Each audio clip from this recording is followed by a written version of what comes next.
साबरकोट प्रकल्पग्रस्तांची जमिनी न देण्याची आक्रमक भूमिका. अलिबागमधील महान रामराज परिसरातील साबरकोट प्रकल्प गेली 40 वर्षांपासून रखडला आहे. मात्र एवढी वर्षे होऊन गेली तरी शेतकरी व प्रकल्पग्रस्तांना योग्य तो मोबदला मिळालेला नाही. त्यामुळे स्थानिक प्रकल्पग्रस्त व शेतकऱ्यांनी आक्रमक होऊन जमिनी न देण्याचे निवेदन प्रांत व जिल्हाधिकाऱ्यांना दिले आहे. साबरकोट प्रकल्पाबाबत सरकार ठोस भूमिका घेत नसल्याने याचा फटका प्रकल्पग्रस्त आणि शेतकऱ्यांना बसत आहे.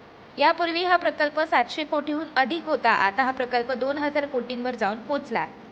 या प्रकल्पात 230 कुटुंब बाधित होणार असून जांभूळवाडी, खैरवाडी, सांबरकोटवाडी ही 3 गावे विस्थापित होणार आहेत. भूसंपादन कायदा 1894 नुसार निवाडा घोषित करण्यात आला. मात्र त्यावेळी भरपाई देण्यास सरकार नाकाम ठरले. त्यानंतर 2013 सुधारित कायद्यानुसार शेतकऱ्यांना जमिनीचा दर निश्चित करून मोबदला देण्याचे आदेश देण्यात आले. 2023 मधील अलिबागच्या उपविभागीय अधिकाऱ्यांच्या बैठकीनंतर उच्चतम दर निश्चित करावे असे कायद्यात असताना देखील न्यूनतम दर निश्चित करण्यात आले.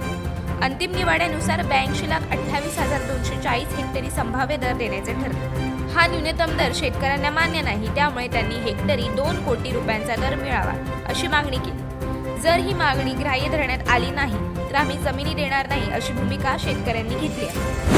अशाच अनेक घटना आणि बातम्या जाणून घेण्यासाठी सबस्क्राईब करा आमचं यूट्यूब चॅनल केव्ही न्यूज आणि इन्स्टा पेज कृषीवल न्यूजला फॉलो करा.